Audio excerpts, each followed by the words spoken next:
Selamat sore pemirsa, saya Dewi Yunairi. Saat ini saya sedang berada di lapangan Puputan Badung, melihat situasi di lapangan Puputan Badung pasca merebaknya virus corona. Saat ini saya bersama Ibu Komang. Ibu Komang merupakan seorang penjual sate ikan dan sate babi di lingkungan lapangan Puputan Badung. Ibu Komang, selamat sore. Ya, sore. Pasca merebaknya virus corona, bagaimana Bu pengunjung di lapangan Puputan Badung? Agak mungkinnya untuk corona pun agak mengurangi pengunjung mereka. Ibu jualan sate niki dari jam berapa sampai jam berapa? Sampai jam 10, nanti jam 9 kita tutup. Kemudian pasca merebaknya virus corona, berapa hari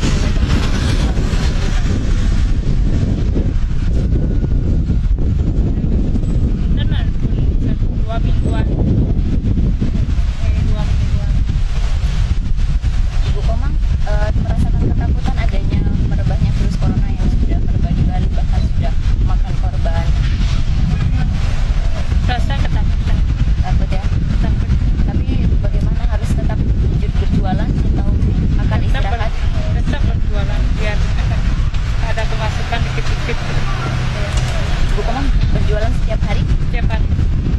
Setiap hari sih. Setiap perharinya itu berapa terjual sate, berapa tusuk? Biasa sebelum virus corona, kemudian kalau sebelumnya berapa?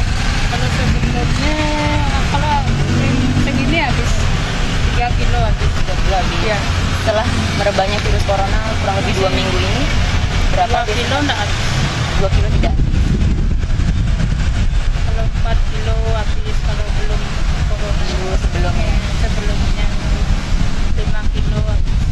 Kemudian ibunya ada usaha untuk mengantisipasi virus corona, artinya tidak takut, tetap berjualan, tempat keramaian, Tetap aja berjualan. tetap berjualan. Biar dapat dikit-dikit tangwin.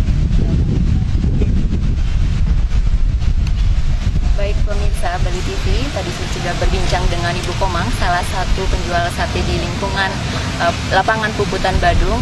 Ini merasakan sepi terhadap pengunjung pasca merebaknya virus corona. Baik, saya Dewi Yunairi dalam Breaking News Bali TV. Sampai jumpa.